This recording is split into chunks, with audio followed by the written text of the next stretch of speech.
Hello and welcome to another episode of Evening Crypto. Your boy, your host, the real Shaw 256. And tonight we're going to talk a little bit about equity markets, some things that are worth noticing and mentioning, and also do the typical TA. The way we usually do it. We'll talk about Bitcoin, some of the alts, but I do want to give you guys, and I have been talking about this in previous videos. I have been talking about Uber and Lyft, mainly Uber, as we do see Uber changing sort of the way they operate. So we're going to talk about some of those things and what that means in the long term of things for Uber and Lyft. But let's do the usual. Let's do a quick recap of the market. We're currently sitting at 296 for the entire market cap, just under 300. We have not recovered over the 300 barrier again after we lost it, but we are definitely making a way back after this short-term dip that we just saw last couple of days. 24-hour volume is way up, 175 billion almost, and Bitcoin dominance is taking up just a slight bit to 62.4. Let's actually contrast that to what the TradingView index is telling us. Let's actually look for that guy, dominance, right here, and they're pointing at 63.73. So they're both up definitely from these lower percentages down here.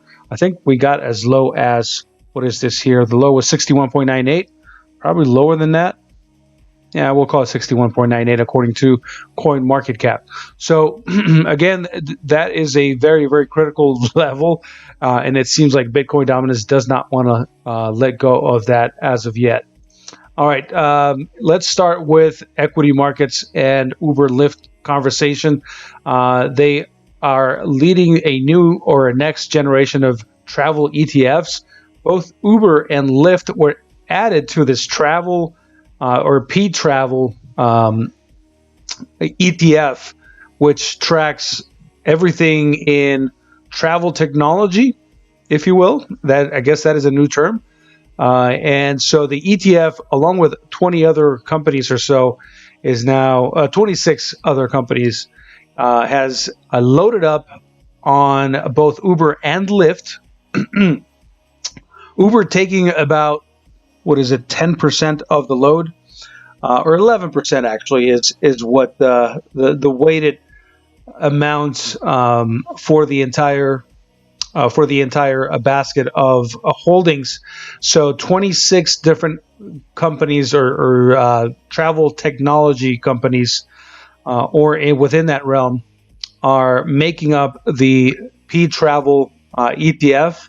Again, Uber being one of the largest, or actually probably the largest within that group or within that basket of companies at 11%, and then Lyft coming in a close second with 9.1% of the entire ETF, holding again Lyft. So why is this important? Because I do think long term these companies will definitely, Lyft and Uber have actually just went public about a year and a half ago, year ago. More like a year and a half ago. And, as any other IPO, they initially crash, and then they start to have that price discovery where the market is trying to define what the actual price of those stocks is. And for that, let's actually go to the Uber chart here. And as we were saying, the IPO initially comes up pretty hot and then starts to head downwards and then into that price discovery where we are now sitting. Uber actually coming back from the beginning of the year. They've actually come out to mention that they are looking to sort of restructure the way that they pay out and the way that they're making money, so to make it where they're actually keeping a lot of these earnings, as opposed to in the past where they kept losing money since the beginning of their since before they went IPO. They were actually losing some money. They still decided to go and make themselves public, And ever since, they've been losing money up until the last quarter of last year, where they decided that they were going to change some things around about how they compensate their drivers, and just overall the amount of expenses that they had. So again, to sort of start making money as opposed to losing money in the last few years as a company.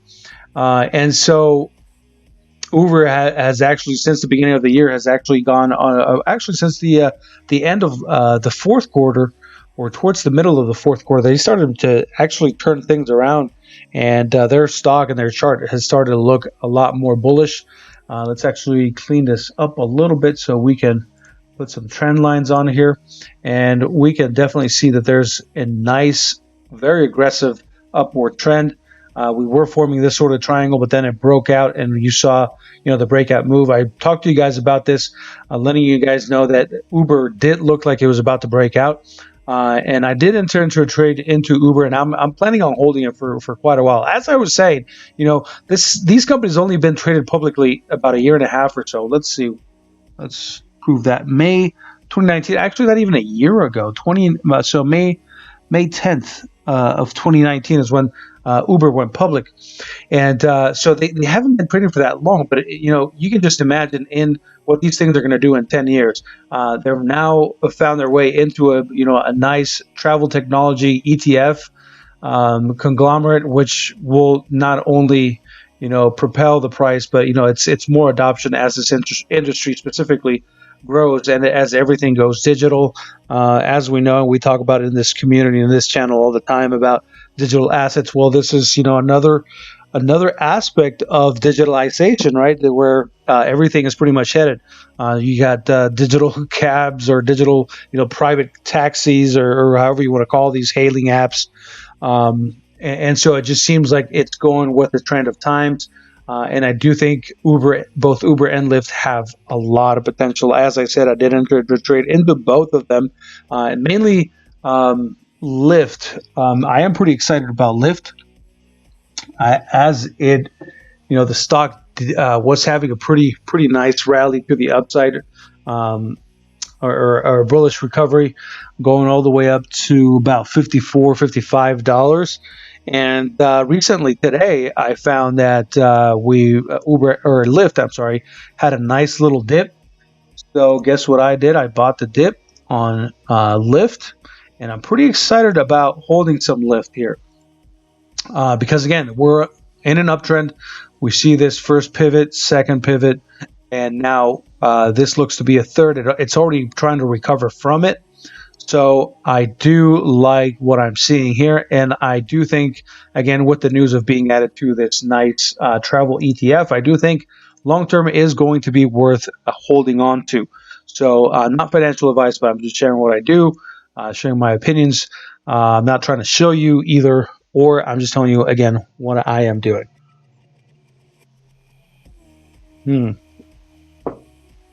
Sorry about that. Just taking a drink of water here. So that is, my two picks for the long term. I do think, again, these are going to be for a long term hodl. Not that there is such a term in traditional markets, but that is a very, very good way to just hedge maybe, or diversify. Stocks is definitely a good option if you have not. A lot of people come into investing from crypto the other way around, right? Traditionally, or a lot of investors from traditional markets come into crypto, but I know that there's a lot of you coming in from crypto and maybe dabbling into stocks. Well, here's a good opportunity. Where can you buy some stocks like this? Well, I'll give you an easy option. I will post my referral link down here below, if you guys want to join a Robinhood, just click the link down below here. That is actually a very, very easy to use, very user friendly app that you guys can start buying some stocks if you want to. It's very, very easy. Download the app, sign up for an account. You will get one free stock. Robinhood actually chooses the stock for you. I mean, you kind of, you have three options. You take one and you find out what kind of stocks you can get. I've actually gotten some pretty good stocks like Sprint, which just went up about 70% in the last couple of weeks. Actually, as of last week, went up 60% and has continued to the upside. So very happy to have received some of that Sprint, and I since actually loaded up on some more since the merger with T-Mobile. The merger was announced to be a valid merger by the courts, and so that was the catalyst to drive the price of Sprint to the tune of about 63, 64%. And again, it's now up about 70%. So if you guys want to sign up for that, I'll leave the referral link below to create your own Robinhood account, and both you and myself will have a free stock. That remains to be seen. That will be a surprise for both you and me. Leave it down in the comments if you actually decide to open up your Robinhood account and start trading some traditional stocks or ETFs or whatever you like. Very, very easy. I cannot stress that enough. Very, very easy to do. All right. So that is pretty much almost it. I do want to talk about the SPY, which again has broken to all-time highs. How long is this going to last? Well, I predicted a nice little correction in the first quarter of 2020. Let's see if we do get that. Again, with quantitative easing being sort of the trademark move in the whole relation to this run up from 2018, pretty much ever since Mr. Trump took office, the S&P and traditional markets has just been on a massive bull run, and for a lot of times there just doesn't seem to be an end to this run. But I do think we should find, within the first quarter of this year, we do have about 40 days, 45 days left in this quarter. And, within that time, I do think we're going to see some sort of correction as the Fed is going to run out of options and tricks to keep this going, in my opinion. At some point, things are going to have to stop, and we're going to have to hit some sort of real life scenario, and we're going to have some sort of correction to really bring us back down to ground levels, right? Because I do think, again, pretty much every stock right now kind of reminds me of the 2017 rally, where anything you would pick on the crypto, coin market cap website, you could buy whatever crypto and it would 10x, right? So this is sort of the same type of scenario that we're seeing within equities.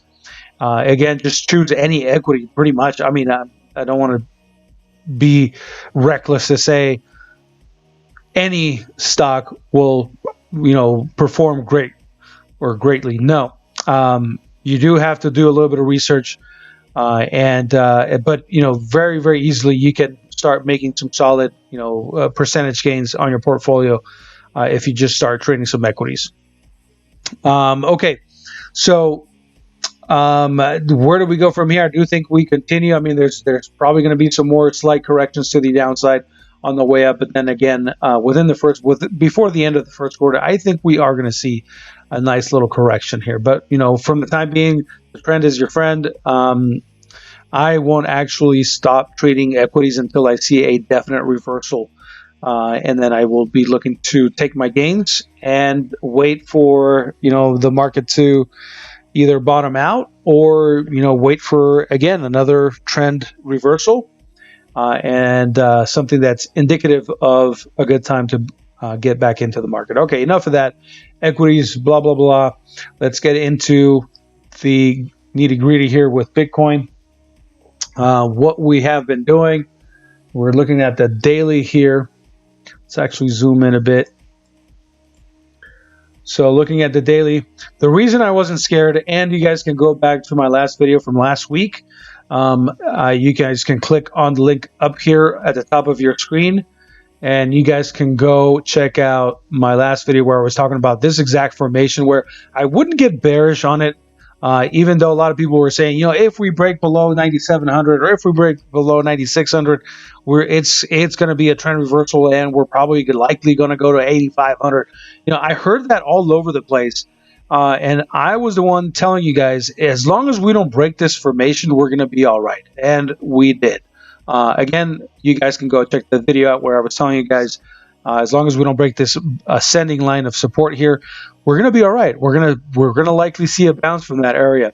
And in fact, I told some of you guys on Facebook and on Twitter that it was probably a good time to take some profits up here at 10.3, 10.4. Even 10.5. Some people were taking shorts at 10.5. Great for you. Very, very well played. And hopefully you've since gotten out of your shorts. No pun intended. And you've caught this bounce. Taking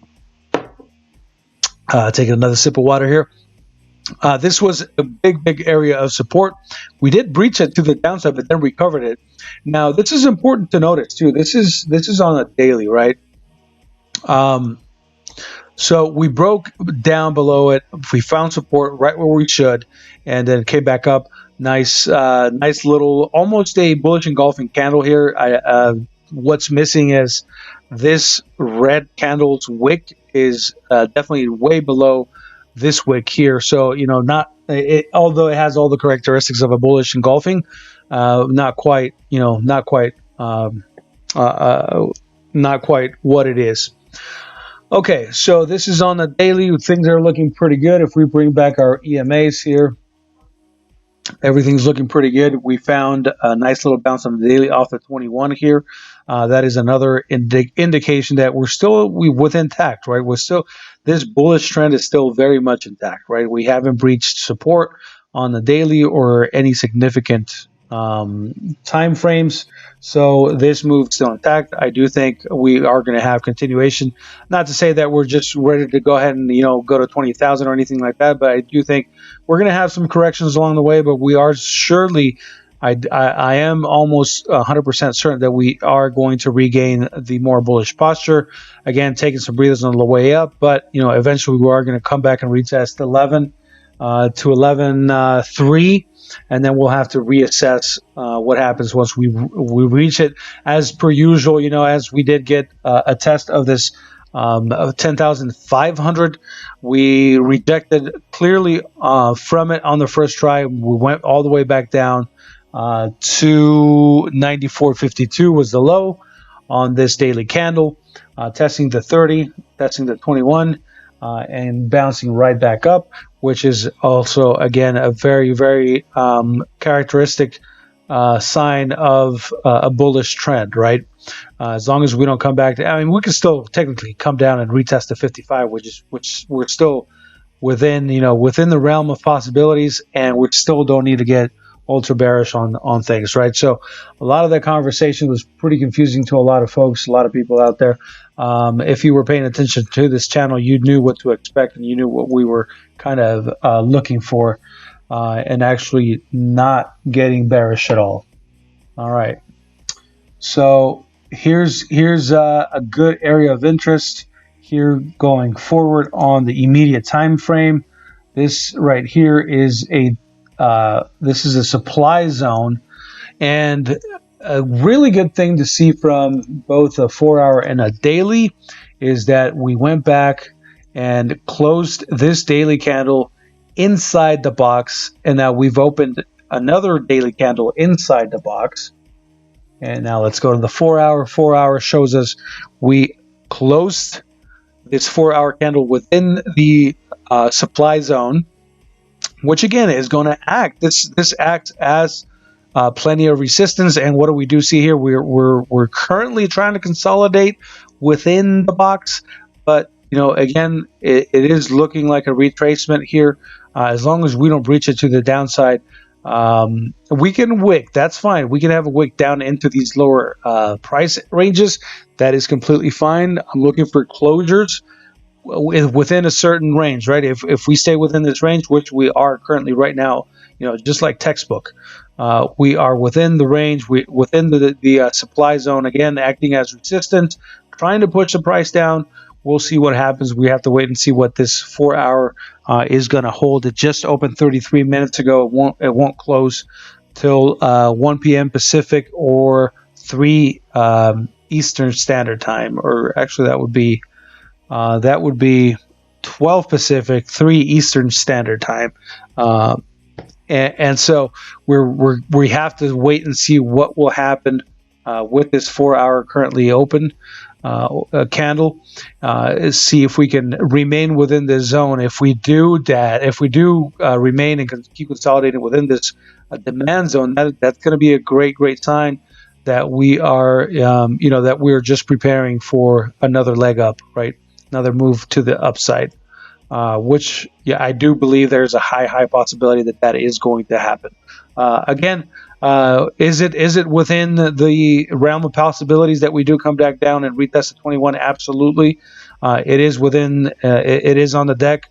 So again, as long as we don't breach this again and breach this bottom area of support, we're still intact. We're still within that bullish trend. So keep that in mind going forward as you make your trades and decisions.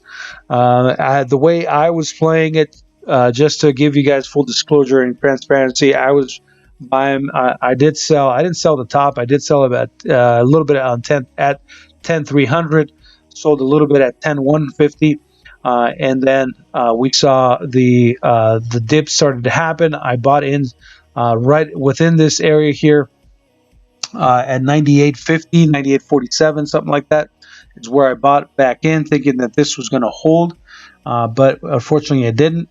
And I didn't have enough cash on hand, just to put back in. But I knew that I knew we would find support here, so I wasn't sweating it too much when I saw it go back to about 94. It was just a wick. So I mean, I did, a little nervous here, just hoping that we would definitely have a bounce off of the 200s. Both a 200 EMA and SMA there, and we actually did. So that was very relieving to see, and so everything's back to normal, I think, for the most part. Again, consolidating within the supply zone, and I do expect that, again, more likely than not, a move in continuation to the upside. That is on the 4-hour chart.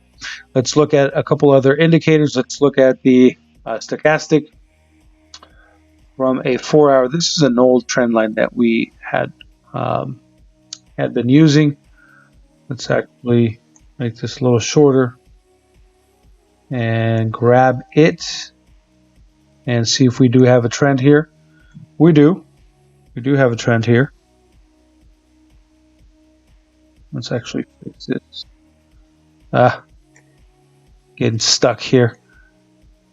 All right, see if this works. Yeah. All right, so this works, right? And we are now starting to make our way up from that nice little recovery move that we saw here today in the last 24 hours. And so the 4-hour is starting to get a little tired. It's starting to initiate a cross, which again, it's not something to be too alarmed of. As we do see here, we are naturally trading within the supply zone, so that is to be expected. Price is being pushed down from this area, and then we have the RSI also indicating that we are probably to see another retest of this 21 here, or this previous area of support, big area of support within this box there, immediately below. All right, let's look at daily real quick. I want to look at the RSI, and here's what I'm looking for: another trend forming here.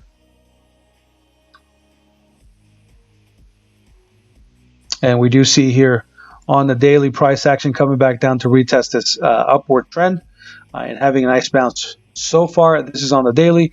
From between the 4-hour, if we compare the 4-hour and the daily, I am going to go with the daily and whatever the daily says. It is starting to flatten out here, so we'll see what tomorrow brings as far as price action. See if we continue on this flattening trend, or we actually continue on a more aggressive upward trend and get back into the bullish control zone. And then that should mean that obviously we are going to find some definite continuation, upwards momentum, and quite possibly a test of the upper 10,000. I'm looking for a test of 10.6 in the next couple of days. And we'll see what happens from there. And quite potentially a test of 10,800 And within this week, I do think we are going to get at least a test of 10,600. All right, that is in the cards for this week. Regardless of whether we do come back and retest 21, I still think that is in the cards for this week.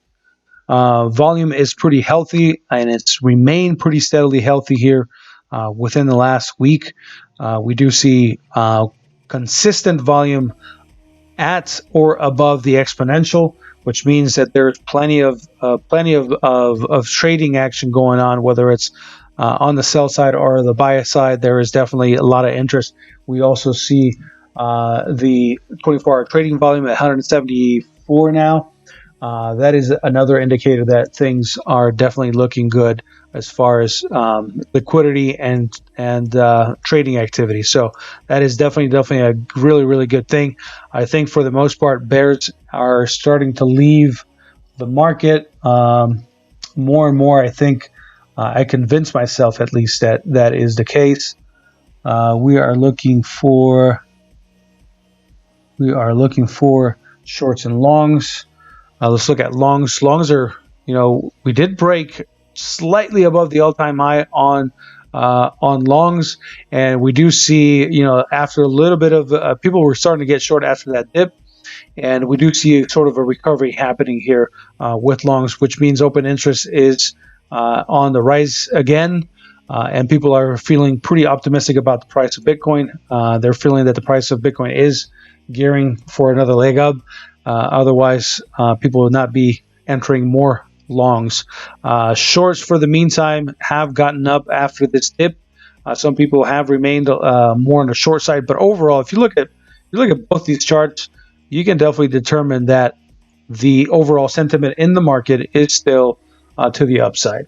And the trend says it, or the trend supports that theory that we are on an uptrend. And again, the trend is your friend till it's not. We haven't seen any reason as of yet to flip our mindset or flip around and think that things are actually turning down, or that things are that we see a trend reversal. That's what I'm trying to get at.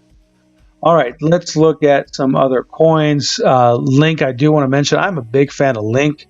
Been entering in and out, and I just keep thinking that Link is going to run out of fuel, and so sadly, I have not gotten all of these moves. I did get this move down here, but I exited right around what is this, like 336, and then it just continued up on a massive rally. From this point to this point, it's up another 34%. So if you've been hodling or holding Link, however you want to say that, congratulations to you. It's now past the all-time high, and it just looks like continuation all the way through, especially if Bitcoin continues to rally upwards. I do think Link is going to be one of the best plays out there available in crypto land. So if you are holding it, I would encourage you to keep holding it. Although I kick myself in the behind because I should have been doing the same exact thing, but I didn't. Oh well, there's other opportunities. We'll live another day. BNB also pretty resilient, having a nice bounce, and also joining in the party, joining in the fun with the rest of the market, having a nice little bounce off the the 100 simple there. Do we have continuation? Yeah, depending on what happens. BNB has a lot of other altcoins have been playing in the trend, so I do expect it. I do expect that to continue. ETH has just been absolutely amazing. Started off kind of doggish, but then it really woke up and has been on a massive uptrend again, as the rest of the alts. But look at it. Just regained its this 2020 high back here at about, what was this, the high 288.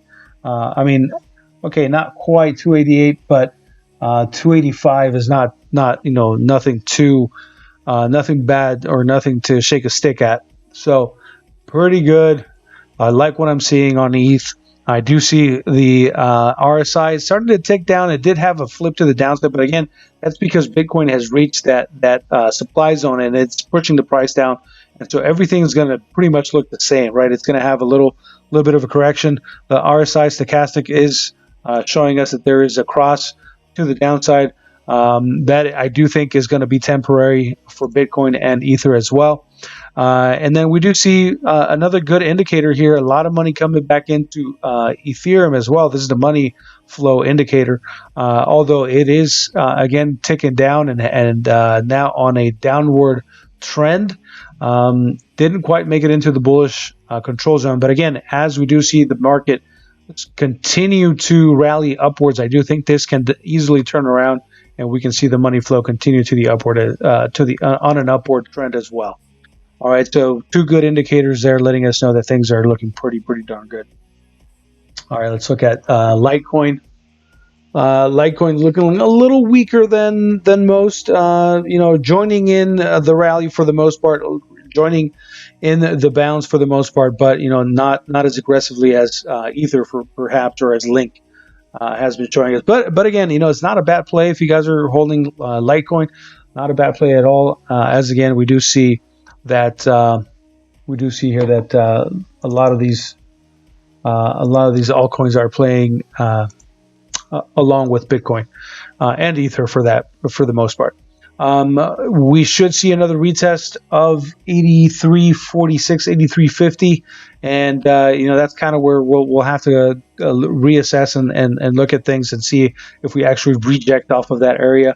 Or if we do see a massive run on Bitcoin's part, then we probably do see Litecoin breaking above that level. 4 hour on ADA, Cardano. Everything's going to look pretty similar, guys. Starting to flatten out. Again, Bitcoin leading the market as Bitcoin starts to run out of steam and starts to have a little correction.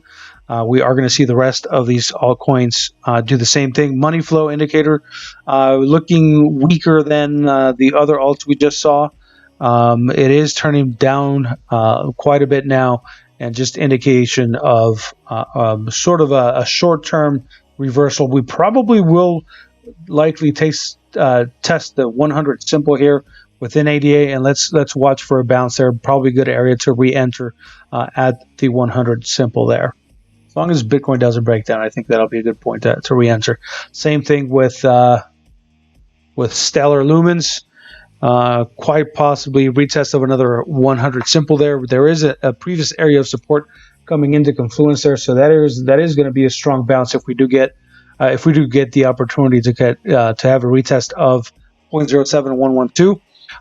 If you do, I mean, you might as well set your buy orders at 0.07112 or maybe slightly higher, because again, there's plenty of support there. I do think as Bitcoin does start to continue on its correction, it could offer the potential buy at those levels. So you might as well, enter some buy orders there if you're a big fan of Stellar. I do think that is definitely in the cards. All right, let's look at what else we got here. Let's look at the daily.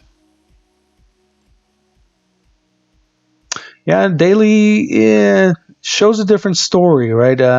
Shows like that the 21 is coming in confluence with that previous area of support and the 100 simple on the 4 hour. So this looks like a definite place to take some to buy up some ADA and load up load up some more on your Cardano bags, or I'm sorry, Stellar bags. Okay, so that's what we got for Stellar Lumens. Let's look at Tron. Tron, it looks on a daily, looks like pretty much like Cardano, not having a whole lot of bounce action yet. But again, a lot of times these altcoins can wait for Bitcoin to settle down for them to, start to have a nice little reaction. I do like the 21 and the 30 simple getting above the 377 there. That's always a good indicator. You're having the shorter time frame EMAs or SMAs moving up above the long term EMAs. That's always a good sign. Now on the negative side, if we look at the daily, this is starting to shape up like a head and shoulders. If we do see that, let's see here from this point. Let's do body to body. Say we were to break down from this level, this would be pointing at the 200. Gosh, look, just some amazing technical stuff at its best right there. So if this actually ends up playing as a head and shoulders on Tron, I would probably, if you were on Tron, I would probably wait for this to play out, whether the head and shoulders plays out or we continue on a rally upwards. I would kind of wait to see for confirmation. If we break above this area here at 0.2263, probably a good possibility that we do come back and retest 0.0264. Okay. If we do start to break down below the previous daily candle here at, what is this here,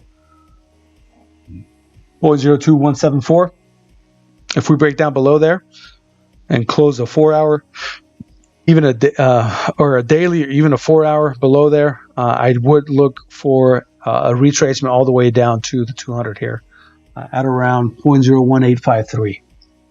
Okay. All right. So that is on the daily.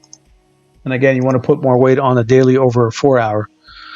4 hour head and shoulders does not look as obvious. It looks really off shape. So from a 4 hour perspective, doesn't quite look right. Volume isn't looking all that correct to me. So yeah, no. The 4 hour is painting a different picture. I don't, or maybe it already played out. Maybe on the 4 hour already played out. Here's a potential left shoulder, potential right shoulder, and then the move down. So yeah, this could have potentially played out already. But from a daily perspective, we're still not out of the woods, I don't think. All right, so here's a good area of support. The 100 simple on the 4 hour coming in confluence at 0.0211144. That would be a good definite area of support and a good place for a buy order. Not financial advice, just sharing my opinions there. Let's get rid of this guy. All right, that's Tron for you guys. VET, pretty much the same concept, except for the, well, actually head and shoulders kind of looking, and it's a bit off. Don't want to get trigger happy with the head and shoulders thing, but that is, it does look like it wants to retest the 100 though. It does look like a retest of the simple 100 simple there at, what is this, 0.006724 on the 4 hour. Quite possibly. See, daily is giving off that signal that, hey, we could potentially be building a head and shoulders there. But again, it just depends on what Bitcoin does. If Bitcoin joins or has another rally, then it's going to invalidate this possible head and shoulders here. Like crush it. All right, EOS, and we'll start to wrap things up. Had a nice little breakout, gave it all the way back. Again, these things on the daily, they're all starting to look very, very similar, which makes me want to go back and look at Bitcoin. Do we have a head and shoulders possibly forming? Nope. Does not look like it. All right, so EOS and a lot of alts are looking like quite potentially building a head and shoulders. If we start building this other shoulder here, then possibilities get stronger and stronger. All right, so we'll have to see what happens in the next couple of days. Look at the 4 hour. Look at the 4 hour. Yep. Yeah, this double shoulder, looks kind of weird. Not quite from a 4 hour perspective, but the daily, again, we hold the daily to a bigger standard. Finding support at the 21. We don't want to lose support there. We want to find some continuation, but again, Bitcoin is at that supply zone and pushing the price down. So we might actually build that right shoulder on the daily. All right, so just be mindful of that, guys, as you trade waves.